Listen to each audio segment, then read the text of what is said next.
Halo. Lan. Saya lu pakai jilbab rapi, pakai bus. Untuk ada apa?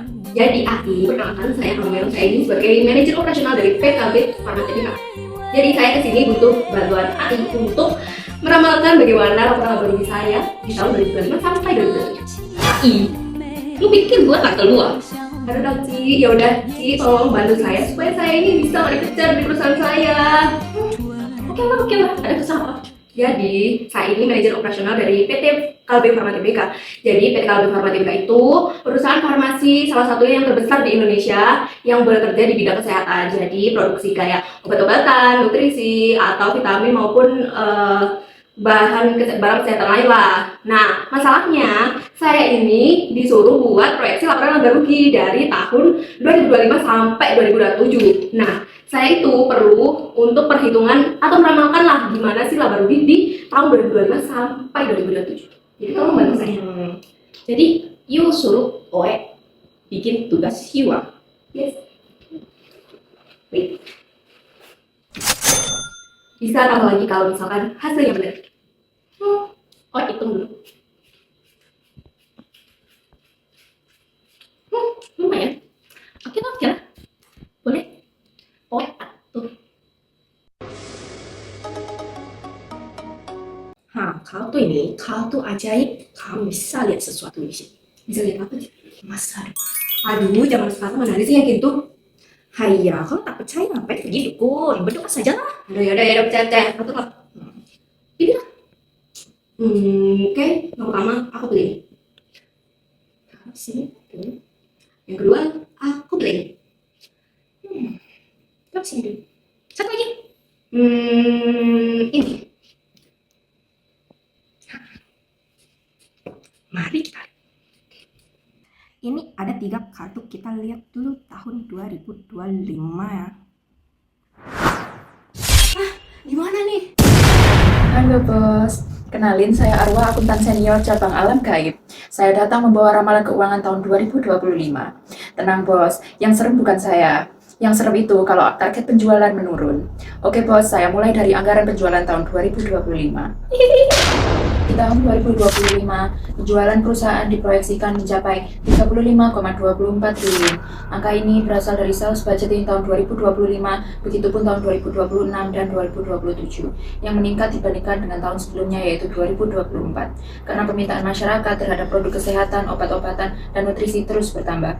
Selain itu, distribusi perusahaan juga semakin luas dan strategi pemasaran dinilai semakin efektif. Kalau dilihat per triwulan, penjualan terus naik dari awal sampai akhir tahun. Triwulan 1 sekitar 3,6 triliun, triwulan 2 naik jadi 7 triliun, dan triwulan 3 sekitar 10,4 triliun. Dan puncaknya di triwulan 4 mencapai 14 triliun. Kenapa akhir tahun paling tinggi? Karena biasanya permintaan pasar meningkat di akhir tahun. Target sales dikejar habis-habisan dan distribusi produk semakin aktif. Berarti prospeknya bagus kan? Bagus bos, lebih bagus daripada isi dompet mahasiswa akhir bulan. Karena penjualan meningkat, maka anggaran produksi juga harus ditingkatkan menjadi 36,25 triliun supaya kebutuhan pasar tetap terpenuhi dan tidak terjadi kekurangan barang. Tapi bos, produksi dibuat stabil saja di setiap triwulan. Jadi jangan langsung produksi besar di akhir tahun. Kenapa? Karena kalau produksi terlalu naik turun, biaya operasional jadi tidak stabil, tenaga kerja tidak efisien, dan mesin produksi bisa kewalahan. Nah bos, karena produksi naik, otomatis anggaran biaya bahan baku juga dinaikkan. Total biaya bahan baku tahun 2025 diproyeksikan sebesar 11,45 triliun. Kenaikan ini terjadi karena semakin banyak produk yang diproduksi, maka semakin banyak juga bahan baku yang dibutuhkan, di mana standar usage rate atau SUR dihitung dari persentase biaya bahan baku dari total biaya produksi lalu dibagi dengan HPP. Perusahaan harus menyediakan bahan baku untuk obat, nutrisi, dan produk kesehatan lainnya dalam jumlah besar. Selain itu, perusahaan juga menjaga ketersediaan bahan baku supaya produksi tidak terganggu. Kalau kurang, pabrik berhenti, sales nangis, investor panik, nanti saya dipanggil lagi bos. Selanjutnya, anggaran pembelian bahan baku. Di tahun 2025, pembelian bahan baku diproyeksikan sebesar 12,3 triliun. Kenapa lebih besar dari biaya bahan baku? Karena perusahaan juga harus menyediakan persediaan cadangan atau safety stock. Tujuannya supaya perusahaan siap kalau tiba-tiba permintaan naik. Jadi perusahaan nggak usah buru-buru beli bahan baku mendadak yang biasanya lebih mahal. Berikutnya, anggaran biaya tenaga kerja langsung atau BTKL. BTKL tahun 2025 diproyeksikan sebesar 575 miliar. Biaya ini harus ditingkatkan karena aktivitas produksi perusahaan juga meningkat, di mana jumlah jam kerja berasal dari persentase biaya upah pekerja langsung dari total biaya produksi lalu dibagi dengan HPP. Semakin besar produksi, maka semakin besar juga kebutuhan tenaga kerja untuk menjalankan operasional pabrik.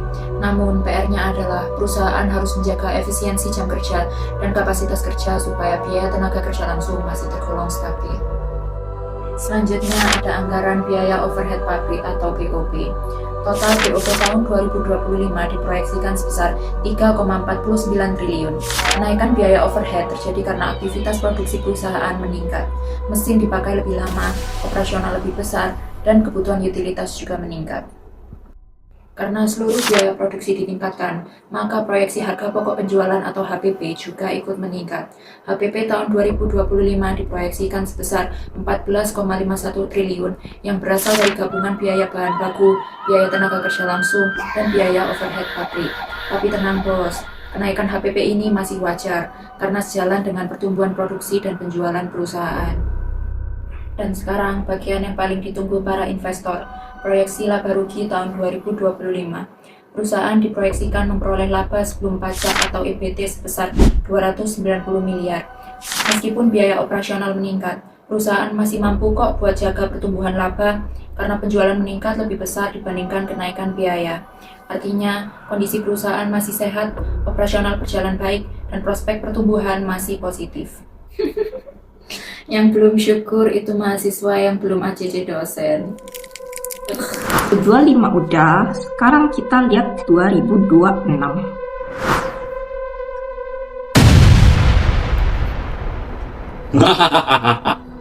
Bos, saya kembali membawa ramalan tahun 2026. Dan saya melihat perusahaan masih mengalami pertumbuhan yang cukup baik. Untuk anggaran penjualan tahun 2026 diproyeksikan naik menjadi 37,9 triliun. Kenaikan ini terjadi karena adanya permintaan pasar terhadap produk kesehatan yang terus meningkat. Selain itu, perusahaan juga terus memperluas distribusi dan mempertahankan pertumbuhan segmen nutrisi serta obat-obatan. Penjualan tertinggi tetap terjadi pada triwulan 4 sebesar 15,1 triliun. Ini menunjukkan adanya pola penjualan akhir tahun yang masih menjadi sumber pendapatan terbesar perusahaan. Karena target penjualan meningkat, maka anggaran produksi juga akan naik menjadi 37,57 triliun. Perusahaan meningkatkan kapasitas produksi untuk memenuhi pertumbuhan permintaan pasar dan juga menjaga ketersediaan produk. Tetapi produksi tetap dibuat stabil di setiap triwulan agar biaya operasional lebih terkendali dan proses produksi tetap efisien. Selanjutnya pada anggaran biaya bahan baku. Biaya bahan baku pada tahun 2026 diproyeksikan sebesar 11,86 triliun. Kenaikan ini disebabkan oleh meningkatnya volume produksi pada perusahaan. Semakin banyak produk yang diproduksi, maka semakin besar pula kebutuhan yang harus Anda siapkan untuk perusahaan. Dan yang cukup menarik bos, anggaran pembelian bahan baku melonjak naik menjadi 18,61 triliun. Itu terjadi karena perusahaan Anda sedang memperbesar persediaan bahan baku. Tujuannya adalah untuk mengantisipasi adanya peningkatan produksi di masa depan dan menjaga keamanan stok agar proses produksi tetap lancar. Jadi perusahaan Anda harus membeli lebih banyak bahan baku di tahun 2026 untuk persiapan jangka panjang. Untuk anggaran biaya tenaga kerja langsung tahun 2026 juga diproyeksikan naik menjadi 596 miliar. Kenaikan ini terjadi karena adanya aktivitas produksi yang meningkat sehingga kebutuhan tenaga kerja juga bertambah. Tetapi perusahaan harus menjaga efisiensi penggunaan jam kerja sehingga kenaikannya tetap terkendali. Untuk biaya overhead pabrik juga naik menjadi 3,62 triliun. Kenaikan ini terjadi karena adanya penggunaan mesin, listrik, dan operasional pabrik Anda yang semakin besar. Namun, tarif overhead tetap stabil di angka 9,65%, dan artinya perusahaan tetap mampu menjaga efisiensi operasional. Untuk HPP tahun 2026 diproyeksikan sebesar 16,9 triliun. Kenaikan HPP ini dipengaruhi oleh kenaikan biaya bahan baku, tenaga kerja langsung, dan overhead pabrik. Namun, adanya peningkatan HPP ini masih sejalan dengan pertumbuhan penjualan perusahaan. Dan pada akhirnya, laba sebelum pajak tahun 2026 diproyeksikan naik menjadi 312 miliar. Hal ini menunjukkan bahwa perusahaan Anda masih mampu dalam menghasilkan pertumbuhan laba yang stabil, meskipun biaya operasional yang meningkat. Berarti perusahaan masih aman kan? Aman, bos. Yang tidak aman itu kalau file Excel belum di-save. Terakhir kita lihat 2027.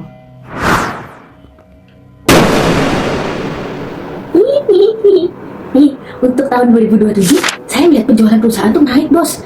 Jadi 40,24 triliun. Nah, naiknya ini terjadi karena perusahaan itu berhasil mempertahankan pertumbuhan pasar, kesehatan, dan juga meningkatkan permintaan produk kayak produk nutrisi, farmasi, sama produk distribusi, bos. Nah, tapi penjualan tertinggi itu tetap terjadi di triwulan 4, sebesar 16,1 triliun. Nah, terus karena penjualan itu meningkat, produksinya itu juga harus ditinggikan, bos. Jadi 40,3 triliun.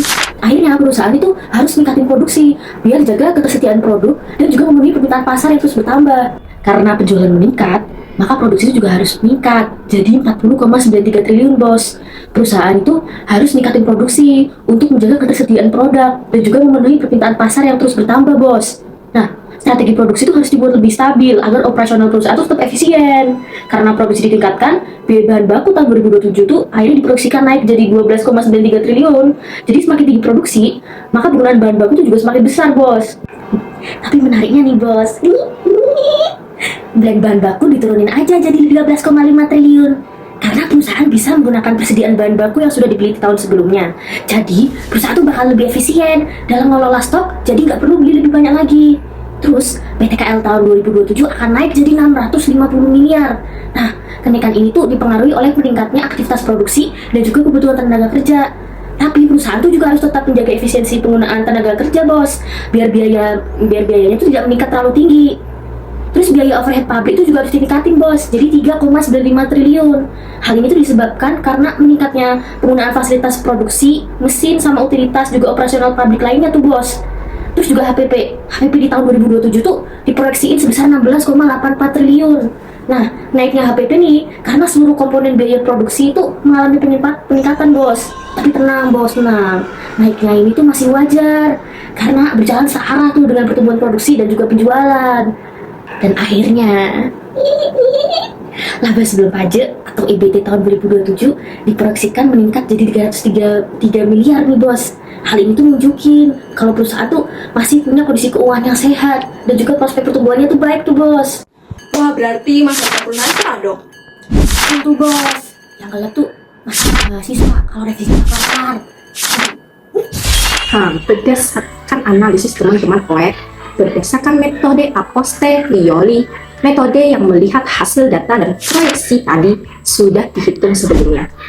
OE lihat, PT Kalbe Farma itu memiliki prospek yang baik loh, karena penjualan produksi dan laba terus meningkat dari tahun 2005 sampai 2007.